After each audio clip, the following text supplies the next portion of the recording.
ముందు కూడా బోల్డ్ అంత గొడవ, ఏంటి కట్టుకోవడానికి మంచి చీర లేదని. సరే మొత్తానికి ఏదో చేసి ఫంక్షన్కి వెళ్ళారు.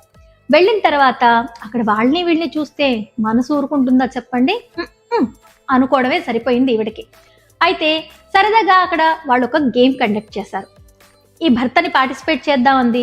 ఆల్రెడీ అక్కడ పట్టు చీర గోల, ఇక్కడికి వచ్చిన తర్వాత గోల చూసిన ఇతను పార్టిసిపేట్ చేయకపోతే ఇంకేమైనా ఉందా అనుకొని ఏం చేస్తాడు, సరే పార్టిసిపేట్ చేద్దామని ఓకే చేసేసాడు.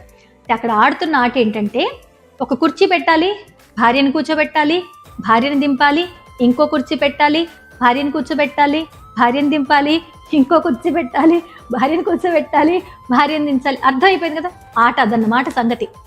సరే అందరూ ఆట మొదలు పెట్టారు. ఒక స్టేజ్ వరకు పాపం ఎవరి భార్యని ఆ భర్త ప్రయత్నం చేయగలిగినంత వరకు చేశారు. బట్ ఇతను ఎవరైతే ఉన్నారో పాపం ఇతను ఎక్కిస్తున్నాడు, మళ్ళీ దింపేస్తున్నాడు, కుర్చీ పెడుతున్నాడు, భార్యను ఎత్తుకుంటున్నాడు, కింద దిగి పెడుతున్నాడు, ఆయాసం వచ్చేస్తోంది. కానీ కనీసం భార్య కోసం ఇదైనా చేయకపోతే బాగోదేమో, ఇది చేస్తే ఇందులో గెలిస్తే వాళ్ళు 20,000 ఇస్తా అన్నారు ప్రైజ్ మనీగా, అవి వస్తే తన పట్టు చీరైనా కొనుక్కుంటుందేమో